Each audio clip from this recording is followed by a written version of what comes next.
struggling to come to terms as new details about the death of Robin Williams emerge as fans remember the man who brought so much joy, leaving tributes at his Hollywood star and writing messages on a bench made famous by Good Will Hunting. But they're also mourning the man who had so much sadness in his own life and learning more about suicide and depression. Suicide is the 10th leading cause of death in the United States. 90% of suicides have clinical depression or another mental disorder. And Chris, like Robin Williams, many also have a substance abuse problem. Leon Bibb, you met a woman today who has experienced all of the above. He joins us now with her story. You're absolutely right about that, Danita. Story of a woman who thought of suicide, but now she thinks of sunshine, the way it falls on her face. Yes, life is good. She now will tell you that. In many ways, Katie Kehoe is walking in sunshine. She was not always that way. Depressed, she used to consider suicide. No more.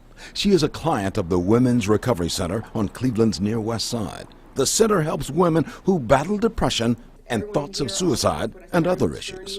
A lot of times I just wish that I wouldn't wake up in the morning. Suicidal thoughts sometimes?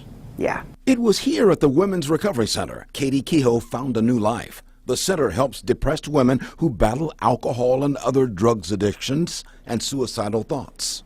We're here, 3 days a week, so to offer some stability and accountability for ourselves so that we can learn how to change and be different people. So we look at the individual needs of not only the client but her family, and so the treatment planning actually advances to whatever those needs are. This is the art therapy room, and the butterflies on the wall represent the transformation from depressed lives to lives of healing and recovery.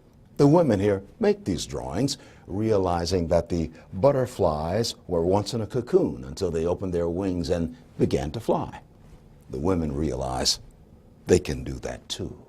Katie fights depression through a pathway she found here. The Women's Recovery Center addresses medical depression and thoughts of suicide. This pathway to a healthier life can bring positive emotions. It can bring tears to my eyes. You want life now. I want life. Experts at the Women's Recovery Center, like Mary Jane Chichester, know they can help clients find a better life. Still, they are depressed women on city and suburban streets. The center at Storer Avenue and West 62nd Street says, "Let us help you."